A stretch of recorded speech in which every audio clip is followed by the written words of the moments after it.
एक ऐसा वॉर जहां दुनिया की सबसे पावरफुल मिलिट्री एक ऐसे कंट्री से लड़ रही हो जिसका मिलिट्री बजट उसका सिर्फ 2% है। एक तरफ है यूनाइटेड स्टेट्स और दूसरी तरफ है ईरान। लेकिन मिलिट्री एक्सपर्ट्स के अकॉर्डिंग सबसे शॉकिंग बात यह है कि अगर फुल स्केल वॉर होता है तो पॉसिबल है कि अमेरिका जीत कर भी हार जाएगा और कुछ सिनेरियो में अमेरिका वॉर को जीत ही नहीं पाएगा। आज की वीडियो में हम देखेंगे यूएसए वर्सेस ईरान का रियल मिलिट्री कंपैरिजन, ईरान की हिडन स्ट्रेटजीज, मिडिल ईस्ट का जियोग्राफी ट्रैप और सबसे इम्पोर्टेंट क्वेश्चन, कैसे दुनिया की सबसे स्ट्रॉन्गेस्ट आर्मी भी ईरान के खिलाफ फंस सकती है। लेकिन इस कहानी की शुरुआत यहाँ से नहीं होती है। इसकी शुरुआत होती है 1953 के एक सीक्रेट तख्ता पलट से। और जब आप वो स्टोरी समझोगे तब आपको समझ आएगा कि अमेरिका और ईरान के बीच ये कॉन्फ्लिक्ट सिर्फ वॉर नहीं है, ये 70 साल पुराने बदले की कहानी है। 1950s में ईरान एक डेमोक्रेसी था और प्राइम मिनिस्टर मोहम्मद मोसाद्देह ने एक बोल्ड डिसीजन लिया। उन्होंने ईरान के ऑयल को नेशनलाइज कर दिया। उस वक्त ईरान का oil mostly British companies control कर रही थी और जब मोसाद्देह ने उन्हें चैलेंज किया तो अमेरिका और ब्रिटेन ने सीक्रेटली एक ऑपरेशन लॉन्च किया, ऑपरेशन अजैक्स। CIA ने 1953 में ईरान की गवर्नमेंट को ओवरथ्रो कर दिया और ईरान में एक किंग को पावर में लाया, शाह ऑफ ईरान को। रिसर्च के अकॉर्डिंग CIA डॉक्यूमेंट्स बाद में डीक्लासिफाइड हुए और कंफर्म भी हुआ कि अमेरिका ने एक्टिवली मोसाद्देह गवर्नमेंट को रिमूव किया था। उसके बाद ईरान का शाह वेस्टर्न एलाई बन गया और अमेरिका को ऑयल मिलता रहा। लेकिन उसी टाइम ये सब देखकर ईरान की पब्लिक में गुस्सा बढ़ने लगा और फिर 1979 में एक रिवॉल्यूशन हुआ, द 1979 रिवॉल्यूशन। ईरान की गलियों में लाखों लोग प्रोटेस्ट करने लगे और शाह को ईरान छोड़कर भागना पड़ा और फिर ईरान एक इस्लामिक रिपब्लिक बन गया। उस रिवॉल्यूशन के लीडर थे अयतुल्ला खोमेनी और यही मोमेंट था जब अमेरिका और ईरान ऑफिशियली दुश्मन बन गए। फिर एक शॉकिंग इवेंट हुआ। 1979 में ईरान के स्टूडेंट्स ने यूएस एम्बेसी तेहरान पर अटैक कर दिया और 52 अमेरिकन डिप्लोमेट्स को 444 दिन तक हॉस्टेज बनाकर रखा। ये पूरा इवेंट अमेरिका के लिए राष्ट्रीय अपमान बन गया। तब से लेकर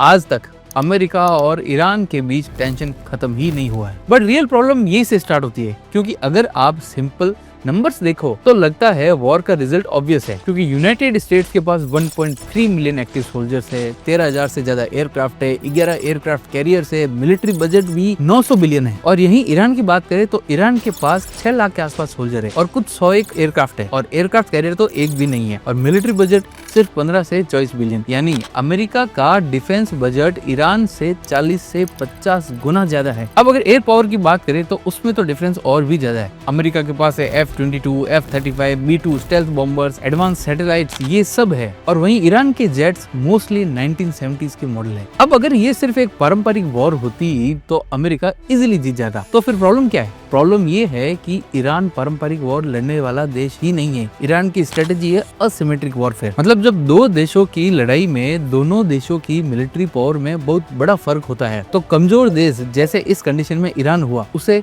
टेररिज्म, गुरिल्ला वॉरफेयर या साइबर अटैक की सहायता लेनी पड़ती है। इसे कहते हैं असिमेट्रिक वॉरफेयर। और इसी रीजन के कारण एक्सपर्ट्स कहते हैं कि ईरान के साथ वॉर शायद वियतनाम और इराक से भी ज्यादा डेंजरस हो सकता है और इसके पीछे है एक टेरिफाइंग स्ट्रेटेजी, मिसाइल रेंज। तो आप ये बताइए कि ईरान का सबसे डेंजरस वेपन क्या होगा? Nuclear weapon?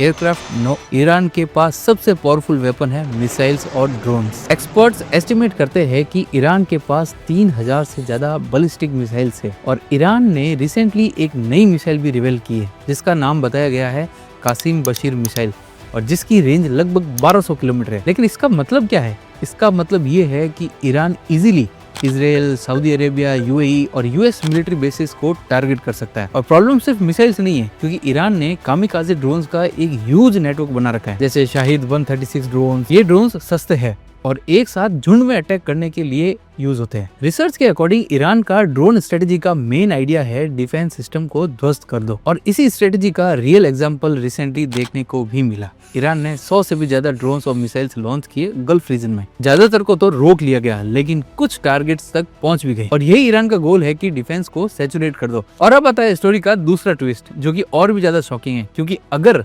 अमेरिका ऐसे ड्रोन अटैक्स को रोक भी ले तो भी अमेरिका हार सकता है। चलिए छोटी सी एक कैलकुलेशन करके आपको मैं समझाता हूँ। इमेजिन करो एक ड्रोन की प्राइस है $20,000 और उस ड्रोन को शूट डाउन करने के लिए यूज हो रही मिसाइल की प्राइस 2 मिलियन। ये रियलिटी है मॉडर्न वॉरफेयर की। ईरान के कामिकाज़ी ड्रोन्स बहुत ज्यादा ही सस्ते हैं, लेकिन यूएस डिफेंस सिस्टम बहुत ही ज्यादा महंगा है। अगर ईरान 100 ड्रोन्स लॉन्च करता है तो यूएस को हर ड्रोन के खिलाफ एक एक्सपेंसिव इंटरसेप्टर यूज करना पड़ेगा। ये इकोनॉमिक वॉरफेयर का एक एग्जांपल है और इसी स्ट्रेटेजी को कहते हैं cost imposition strategy. Experts warn करते हैं कि अगर लंबे समय तक ऐसे ही चला तो डिफेंस मिसाइल्स का स्टॉक जल्दी से खत्म हो सकता है और जब डिफेंस सिस्टम वीक हो जाता है तब मिसाइल्स इजीली टारगेट को हिट कर सकती है और Iran already US radar system को टारगेट कर चुका है। रिसेंट अटैक्स में ईरानियन ड्रोन्स ने यूएस मिसाइल डिफेंस रेडार्स को हिट किया, वो भी मिडिल ईस्ट बेसिस में। और ये सब बिगिनिंग है, रियल नाइटमेयर तो अब स्टार्ट होता है। ईरान की ज्योग्राफी वॉर का बिगेस्ट एडवांटेज है। ईरान का लैंड एरिया है 1.6 मिलियन स्क्वायर किलोमीटर। ये इराक से 4 गुना बड़ा है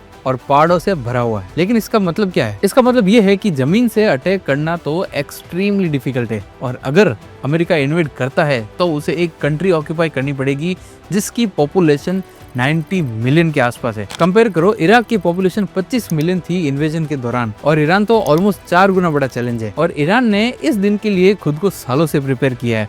अंडरग्राउंड मिसाइल बेसेस बनाए हैं, अंडरग्राउंड ड्रोन फैक्ट्रीज बनाई है और ईरान ने मिसाइल सिटीज बना रखी है, वो भी पहाड़ों के अंदर। इसका मतलब साफ है, अगर अमेरिका एयर स्ट्राइक करे तो भी ईरान की मिलिट्री कंप्लीटली डिस्ट्रॉय करना तो ऑलमोस्ट इम्पॉसिबल हो सकता है। अब तक आपको लग रहा होगा कि ये वॉर सिर्फ यूएसए वर्सेस ईरान है, लेकिन रियलिटी में ये सिर्फ 2 देशों की वॉर नहीं होगी, क्योंकि ये पूरे मिडिल ईस्ट की वॉर बन सकती है। और इसका रीजन है ईरान का प्रॉक्सी नेटवर्क। ईरान ने पिछले 40 सालों में एक ऐसा मिलिट्री नेटवर्क बिल्ड किया है जो डायरेक्टली ईरानियन आर्मी तो नहीं है, लेकिन ईरान के लिए लड़ता है। इस नेटवर्क को एक्सपर्ट्स बोलते हैं एक्सिस ऑफ रेजिस्टेंस। इसमें कौन कौन है? इसमें है हिजबुल्लाह लेबनान, हमास गाजा हो गया, हौतीस येमेन हो गया, शिते मिलिटियाज इराक हो गया, मिलिटियाज इन सीरिया हो गया। और अगर यूएसए और ईरान का कॉन्फ्लिक्ट और ज्यादा बढ़ता है तो ये सारे ग्रुप साइमल्टेनियसली अटैक कर सकते हैं। रिसर्च के अकॉर्डिंग ईरान ने सालों से मिडिल ईस्ट मिलिटेंट्स को ट्रेन और फंड किया है, जिससे वो रीजनल इन्फ्लुएंस को मेंटेन रखते हैं। अगर ईरान का सबसे पावरफुल प्रॉक्सी ग्रुप कोई है तो वो है हिजबुल्लाह।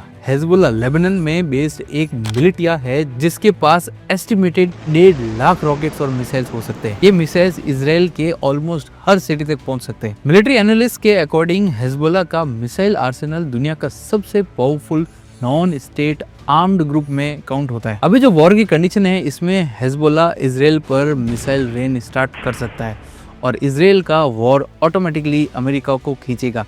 इसका मतलब ये है कि एक Iran war instantly regional war में ट्रांसफॉर्म हो सकता है। लेकिन स्टोरी यही खत्म नहीं होती है, क्योंकि ईरान का नेक्स्ट कार्ड और भी खतरनाक है और वो है स्ट्रेट ऑफ हॉर्मुज़। दुनिया का एक ऐसा चोक पॉइंट है जहां से हर दिन बिलियंस ऑफ डॉलर्स का ऑयल पास होता है। का नाम है स्ट्रेट ऑफ हॉर्मुज़। ये एक नैरो वाटर पैसेज है जो पर्शियन गल्फ को ग्लोबल ओशन से कनेक्ट करता है। और सबसे शॉकिंग फैक्ट ये है कि वर्ल्ड का 20% ऑयल सप्लाई इसी रूट से ट्रांसपोर्ट होता है। एनर्जी एक्सपर्ट्स के अकॉर्डिंग लगभग 17 से 20 million barrels of oil per day straight of Hormuz से पास होता है। अब इमेजिन करो, अगर ईरान वॉर स्टार्ट होने पर ये स्ट्रेट ब्लॉक कर दे तो ग्लोबल ऑयल प्राइसेस इंस्टेंटली बढ़ जाएंगे। इसका मतलब पेट्रोल की प्राइस बढ़ जाएगी और ग्लोबल इकोनॉमी इफेक्ट हो सकती है और शिपिंग में जो अव्यवस्था होगी वो तो अलग। और ईरान ने ऑलरेडी धमकी दी है कि अगर कॉन्फ्लिक्ट एस्केलेट हुआ तो वो स्ट्रेट ऑफ हॉर्मुज़ क्लोज कर सकता है। रिसर्च रिपोर्ट्स के अकॉर्डिंग ईरान के पास naval mines, fast attack boats और एंटी शिप मिसाइल्स है जो सीधा ट्रैफिक में अड़चन पैदा कर सकती है। अगर ये होता है तो वॉर सिर्फ मिडिल ईस्ट तक लिमिटेड नहीं रहेगा, पूरा वर्ल्ड इकोनॉमिक क्राइसिस में जा सकता है। और यही ईरान का नेक्स्ट स्ट्रेटेजिक वेपन है, इकोनॉमिक वॉरफेयर। क्योंकि मॉडर्न वॉरफेयर सिर्फ वेपन से नहीं जीती जाती, वॉर जीती जाती है लॉजिस्टिक्स से। और ईरान के अगेंस्ट अमेरिका का बिगेस्ट चैलेंज हो सकता है डिस्टेंस। अमेरिका तो ईरान के पास है नहीं, यूएस को हजारों किलोमीटर दूर से ऑपरेशन कंडक्ट करने पड़ेंगे। और ईरान के पास एक एडवांटेज है, home ground. US basis middle east में है, जैसे कतार, बहरीन, कुवैत, यूएई।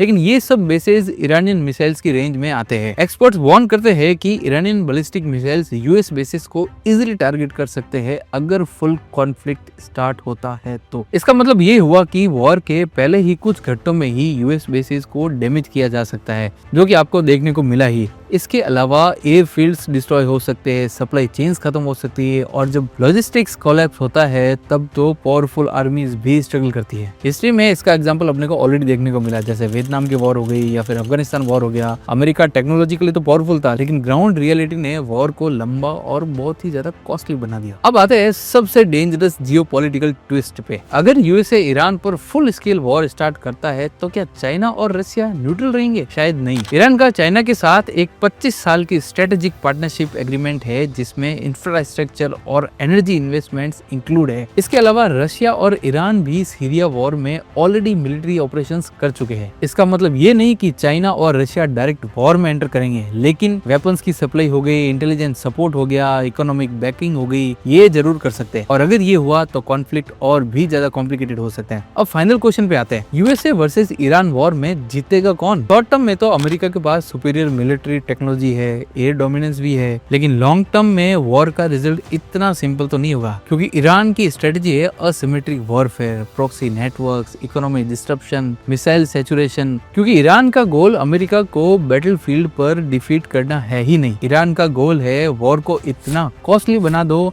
कि अमेरिका वॉर रोकने पर मजबूर हो जाए। एग्जैक्टली वैसे ही जैसे वियतनाम और अफगानिस्तान वॉर में हुआ था। और इसी रीजन से कई मिलिट्री एनालिस्ट कहते हैं कि ईरान का वॉर क्विकली विक्ट्री नहीं होगा, ये 21st सेंचुरी का सबसे कॉम्प्लिकेटेड कॉन्फ्लिक्ट भी बन सकता है। लेकिन एक और क्वेश्चन है जो और भी ज्यादा डेंजरस है, क्या ईरान वॉर में न्यूक्लियर वेपन यूज करेगा और क्या ये कॉन्फ्लिक्ट वर्ल्ड वॉर 3 बन सकता है? इस टॉपिक पर अगर आप नेक्स्ट डॉक्यूमेंट्री चाहते हो तो कमेंट में जरूर लिखिएगा वर्ल्ड वॉर 3। वीडियो अच्छा लगा तो प्लीज चैनल को सब्सक्राइब करिएगा और वीडियो को लाइक जरूर करिएगा। Thank you for watching and see you in the next video.